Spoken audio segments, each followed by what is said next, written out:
deserves to be remembered. Salutes to Jonathan Demme, right after his death recently at age 73, prominently and rightly featured his biggest movie successes and triumphs. Silence of the Lambs, Philadelphia, Married to the Mob, Stop Making Sense, Something Wild. But almost no one celebrating his life and works mentioned an early effort directed for television that I consider among his very best work. It was an hour-long comedy drama made in 1982 for the inaugural season of a brilliant new PBS anthology series called American Playhouse. It was based on a short story by Kurt Vonnegut. Its title was Who Am I This Time?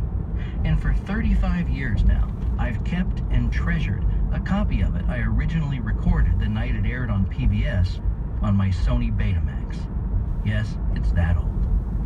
I was shocked to learn, doing research after Demme died, that Who Am I This Time was released on DVD 11 years ago by a small distribution company that never even bothered to mention American Playhouse on its front or back cover.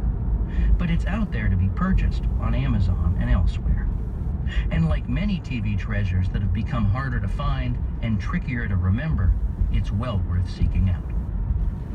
Vonnegut's short story, originally published in 1961 in the Saturday Evening Post, is about a small-town hardware store clerk named Harry Nash.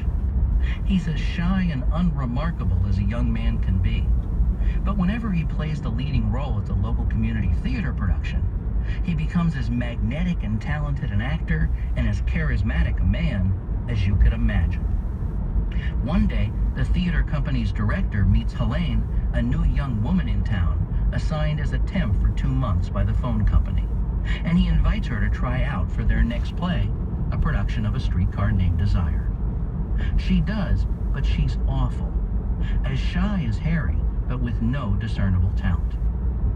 Not, that is, until she's paired at an early tryout with Harry, who does what he always has. The second he gets a role, he inhabits it completely. And this time, as Stanley, he sweeps along Helene, his Stella, right with him. It's one thing for Vonnegut to write on the page that these two shy people suddenly erupt into volcanically emotional performances. It's another to make it work for television. And that's where Jonathan Demme, working from a script adaptation by producer Morton Neal Miller, was so brilliant.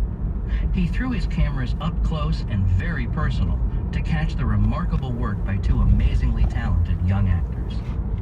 Susan Sarandon plays Helene, whose passion is awakened slowly but very surely as she starts reading Stella's lines opposite Harry's Stanley. And Stanley, that is Harry, is played by none other than Christopher Walken. What is this? A solid gold dress, I believe. And this?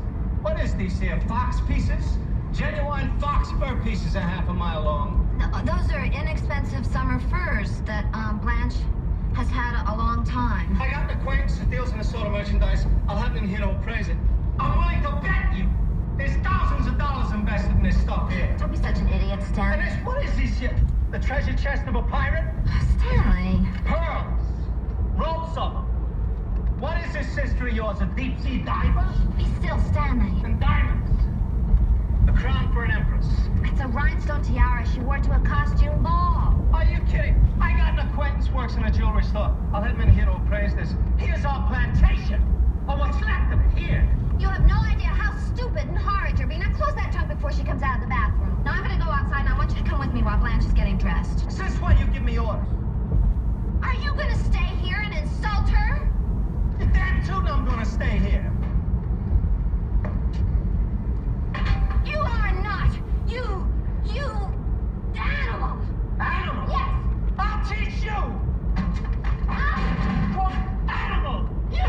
Don't you dare call me names. I'll call you what I like. No, you won't. Then you just distract yourself. Don't you get me either.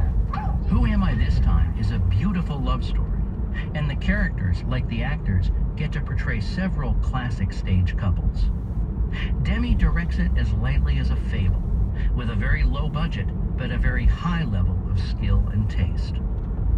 American Playhouse from 1981 to 1993 presented some of the best dramas ever created for, rather than imported by, PBS. Other superb early efforts included John Malkovich and Gary Sinise in Sam Shepard's True West, and Blair Brown in a live production of Thornton Wilder's Skin of Our Teeth.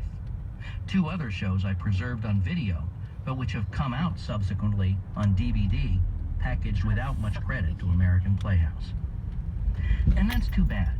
TV history is rich with old and rare treasures, but despite what you may think, not everything is available for streaming, released on DVD, or easy to find, or even easy to know of its existence. And even streaming sites like Netflix or Hulu aren't permanent archives. They show what they make deals to present, and those deals expire.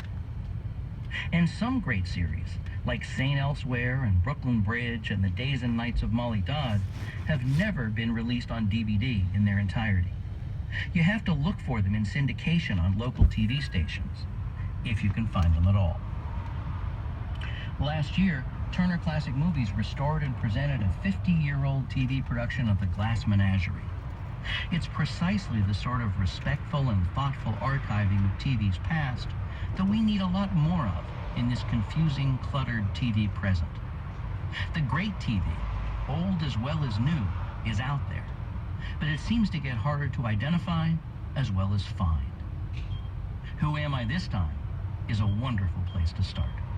David Bianculli teaches TV and film history at Rowan University and is the author of The Platinum Age of Television, From I Love Lucy to The Walking Dead, How TV Became Terrific. Tomorrow on Fresh Air, we'll talk about why some Congress members, psychiatrists, ethicists, and scholars are questioning President Trump's competency. Our guest will be Evan Osnos, who has written a new piece in The New Yorker about paths being considered to impeach the president or use the 25th Amendment to remove him from office. Osnos has been writing about Trump since his candidacy. I hope you'll join us. Fresh Air's executive producer is Danny Miller. Our senior producer today is Sam Brigger. Our technical director and engineer is Audrey Bentham. Our associate producer for online media is Molly C.V. Nesper. Roberta Shurock directs the show. I'm Terry Gross.